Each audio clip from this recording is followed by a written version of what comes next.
Welcome to Orphans and Guardians of Shakespeare's First Folio, a revised version of a video I uploaded to YouTube several years ago.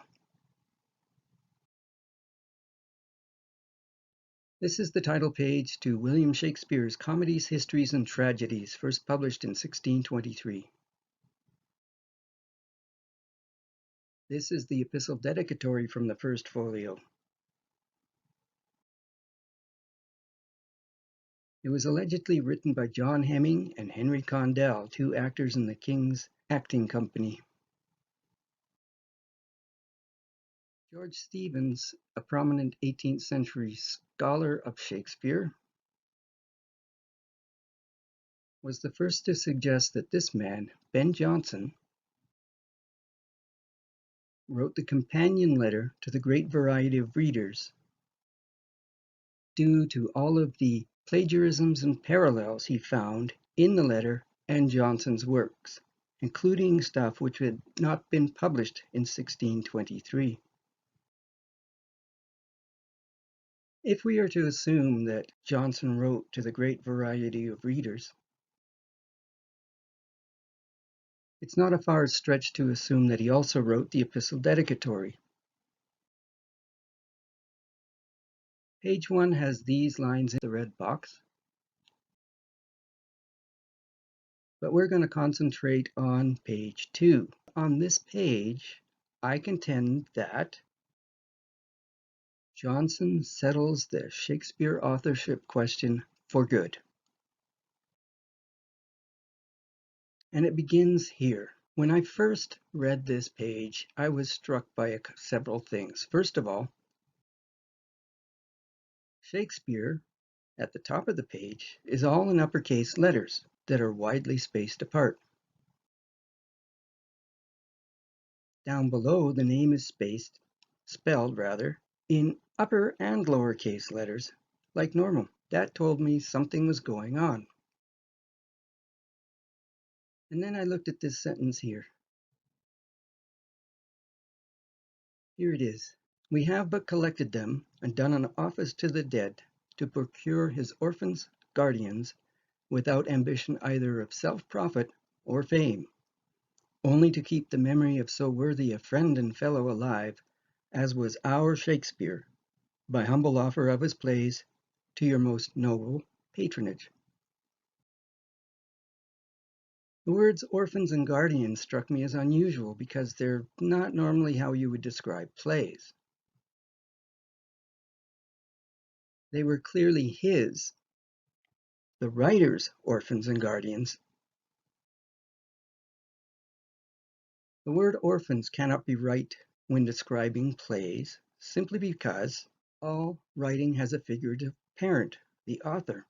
The only way you could have an orphaned play is if the author's name is not attached to it. It follows that orphaned plays are anonymous. The word guardians also cannot be right when describing plays, because plays can only guard something it needs protecting. And in extremely heavily censored Elizabethan and Jacobean times, the only thing which needed protecting was the writer's name. It follows that the Guardians were plays published with a guardian on the title page. The guardian has a name. Shakespeare. Furthermore, he was our Shakespeare to the editors and patrons of the First Folio. Proof is found in the record of quartos published prior to the First Folio. From 1594 to 1602, 13 plays were published as orphans, and 9 plays were published as guardians with the name. From 1603 to 1615, the year before the Stratford man died, there were 11 orphans and 11 plays printed with guardians. So we had 20 guardians and 24 orphans. This is proof the name was therefore not so lucrative as Orthodox scholars claim. And here's some examples. In 1598, Richard II was published by Andrew Wise and printed by Valentine Sims without the name. Sometime during that same year, however, Richard II was published by Valentine Sims for the same person with the name.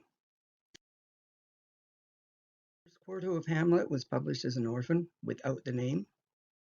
It was published for N.L. and John Trandell and printed by the University of Cambridge and Oxford, and cryptically also elsewhere, wherever that may be. In 1604, the same play was published for N.L. and printed by I.R. with the byline. Now I will be revealing the servant. This is actually quite an interesting puzzle. How can Shakespeare be a servant at the bottom of the page, whereas near the top he was our Shakespeare? To discover why this is so, we have to use the 23-letter Latin alphabet gematria values and the big sister, the Latin alphabet repeated count, and we need to apply them to these letters, the LLs and HHs that are on the page. John Anthony has discovered that the man known as Shakespeare may have led the fraternity called by some members the Twice 11 Brethren. A link to his video channel is in the description below. In gematria, L is the number 11. Therefore, we apply the gematria value to these letters. The word fellow in that sentence we looked at just now begins with an uppercase letter, and this is evidence that John Anthony is correct, because even today, Freemasons address themselves in their correspondence as fellows with an uppercase or a capital F. What John did was substitute you, your, and yours where applicable, where he found these initials, like so. In gematria, the letter H is worth 8. It's got the value of 8. Putting two of them side by side, you get 88. And in the Latin alphabet repeated count, or LARC, 88 is equal to 4 T's. And 4T is a homophone of 40. So, just as we did for LL, we'll do for HH. We will put U where those abbreviations occur. What we get are 3 different sentences with similar but not exactly the same meanings. The first one reads, "For so much were your likings of the several parts, when they were acted as before they were published, the volume acts to be yours." Now, this is an ambiguous sentence because your likings, it could refer to the patrons or it could refer to the author. The second sentence reads now, "Wherein, as we have justly observed, no man to come near you, but with a kind of religious address, it hath been the height of our care, who are the presenters, to make the present worthy of you by the perfection." Now this addresses the author because this phrase, "no man to come near you but with a kind of religious address," is exactly what you would think or expect from someone who leads a Christian mystical order. The third sentence, however, changes drastically in meaning. "In that name, therefore, we most humbly consecrate to you these remains of your servant Shakespeare, that what delight is in them may be ever yours, the reputation his, and the faults ours, if any be committed by a pair so careful to show their gratitude both to the living and the dead, as is. The words you and yours now explicitly refer to the author. The reputation now goes to author's servant, Shakespeare. Shakespeare is also the guardian of our Shakespeare. These two names now refer to two different entities. Here is the author. Servant Shakespeare is a pseudonym. That's why the names are spelled differently. Shakespeare is in all uppercase letters. Like the letters on one side of a grammar school hornbook. Now, these were books or little tablets in which the letters of the alphabet were printed so that grammar school students could learn them and memorize them.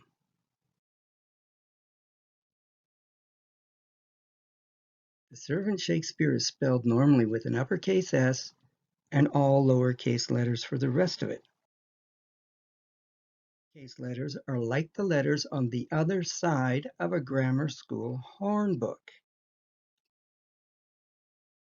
They are two sides of one object. We are being told there was one person behind the name. To get back to the sentence, ours refers now to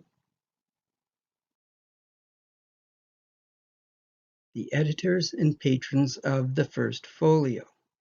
Now I will present the patrons, the editor, and the author, and the connections they all share. On the left, you see William Herbert, the 3rd Earl of Pembroke, who was the Lord Chamberlain at the time the first folio was printed. His younger brother, Philip Herbert, was the 1st Earl of Montgomery, and they are described here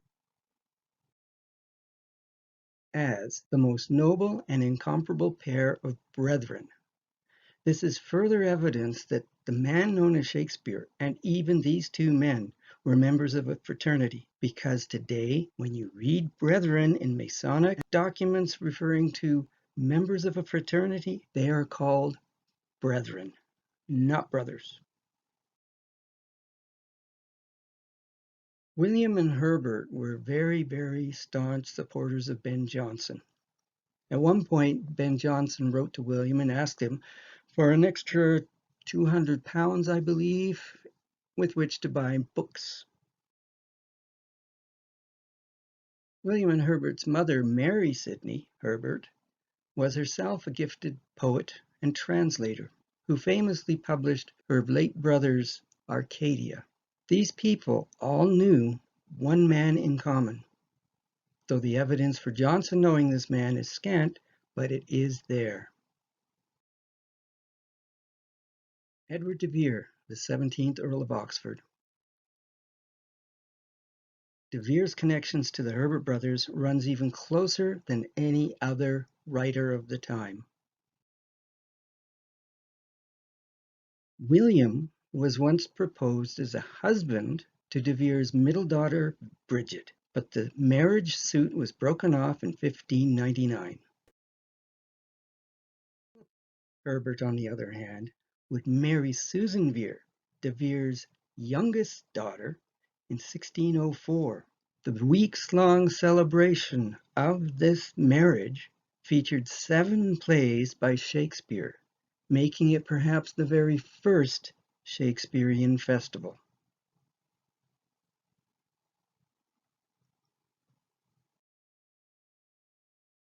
So here we have, on the one hand, we've got Edward de Vere with proven and documented connections to the patrons of the first folio, the people who were the dedicatees of the first folio. There are known portraits of him, one of which we see here, painted around 1575. On the other hand, we have William Shakespeare of Stratford, no authenticated known portraits, and no documented or provable connections to William and Philip Herbert. So we have Shakespeare, the guardian of Edward de Vere, who was in turn our Shakespeare. However, if you do not think that these connections are convincing enough, and that you still have doubts that Edward de Vere wrote under the name of Shakespeare, perhaps this will work and help you out. All of these writers alluded to the fact that de Vere was a gifted poet and playwright. Thomas Churchyard, the man whose name is outlined in red near the top, not well known, but he was a poet who was patronized by de Vere. Angel Day, the other name outlined in red, was de Vere's secretary. In fact, Angel Day's book, The English Secretary, was dedicated to de Vere. Now, if you don't believe these people who wrote allusions to de Vere, and even de Vere having the name Shakespeare as a pseudonym, these men also wrote, knowing that de Vere wrote, and some wrote that de Vere had a pseudonym. John Lyly, the man whose name is outlined in red, was de Vere's secretary in the 1580s. De Vere would give Lyly shares in the first Blackfriars Theatre in the late 1580s, about 1589, prior to the first Blackfriars Theatre closing down. If you don't believe them, these are more writers who alluded to de Vere as being a writer. Anthony Munday, the man whose name is outlined in red here, was another one of de Vere's secretaries. These four men, Thomas Churchyard, Angel Day, John Lyly, and Anthony Munday, have provable connections to de Vere, and they all said de Vere was a writer. John Lyly and Anthony Munday were renowned poets, or playwrights rather, in the 1580s, which makes a nice and interesting bridge between the earliest published poetry by de Vere in the 1570s and the more mature works of Shakespeare in the 1590s. If that is not enough to convince people that de Vere was Shakespeare, the proof is on the page. Ben Jonson provided us with numerical allusions to Edward de Vere as the 17th Earl of Oxford all over this page. It begins with our Shakespeare, who is on the 17th line from the bottom of the epistle. Alexander Woe, whose YouTube channel link is in the description below, was one of the scholars who first discovered this. Down at the bottom of the screen, you will see a 17 tally. This will keep track of how many times we can derive the number 17 from something very, very simple on the page. There are 16 uppercase letters from the top of the page to Shakespeare. That places him as the 17th word on the page with an uppercase letter, or beginning with an uppercase letter. The name Shakespeare is the 17th word from the column in that sentence we examined earlier. This was Jonson's clever way of ensuring that whenever this epistle dedicatory would be reprinted, if the editors would be consistent and faithful to the grammar and punctuation, there would always be an allusion to de Vere as Shakespeare in the number of words from the colon to Shakespeare. From our Shakespeare to the servant Shakespeare, there are 16 words beginning with uppercase letters. Skeptics will say, well, what about these LLs and HHs? Don't they count as 2 words each? Well, no, because according to the rules of grammar, when you abbreviate someone's name, you're supposed to put periods after the letters to indicate a single person. But unlike those 4 that are under our Shakespeare, abbreviation above does not have a period between the 2 L's. That was an indication for readers to count those as separate letters so they get the number correct. We can even go farther than that with these letters and apply Latin alphabet gematria values to them. When you add up every one of these letters, the LLs and the HHs, they add to 98, which is what I call a digit sum number, because 9 plus 8 is 17. We see this a lot in the Shakespeare authorship game. And the first folio, and particularly the front matter, is absolutely full of these numbers, like 179, 197, and any combination of numbers where the digits add to 17. The servant Shakespeare is also the 17th word in the final sentence in this epistle. Johnson was clever enough to put Shakespeare in a position where if future editors would change the typography and the arrangement and all that, if they were faithful to what he wrote, Shakespeare would still be associated with the number 17. So 57 words in the sentence. It's another allusion to De Vere because 17 and 40 are 57, and 40 is one of his code numbers. Guardians is the 68th word from the top of the page. And because guardian is also Shakespeare, which is also De Vere, this is another allusion to him, because 68 is 17 times 4. Finally, we have 287 words on the page. Just like 98, 179, and 197, 287 is a digit sum number. 2 plus 8 plus 7 is 17.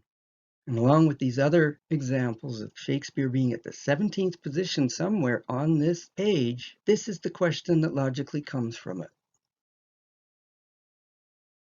How many times does the number 17 have to appear before it is meaningful? Once could be by chance. Twice is a coincidence. Anything more than 3 times, and it's intentional. The number 9 has more significance than most people realize.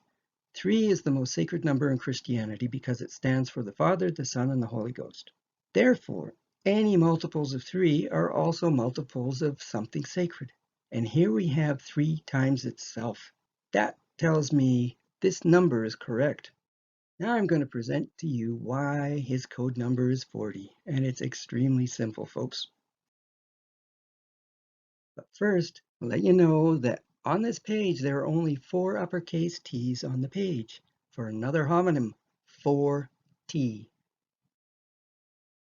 So why was he known as 40? Simple.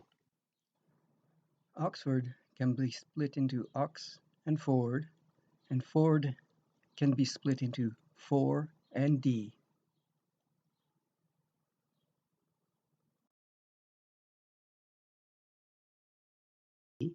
Which sounds like 40.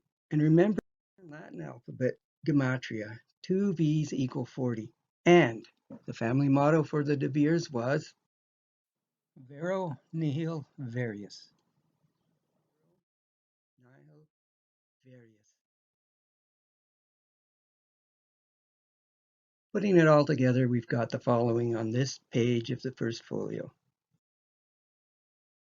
We have orphans, which describe anonymous plays, guardians, which describe plays published with a guardian, our Shakespeare.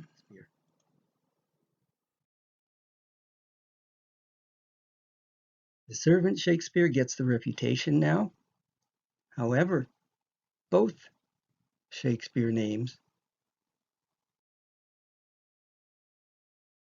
our Shakespeare and the servant Shakespeare, are 2 sides of one person, just as the uppercase letters for the top Shakespeare represents one side of a grammar school hornbook, and the lowercase letters on the servant Shakespeare represents the other side of a grammar school hornbook.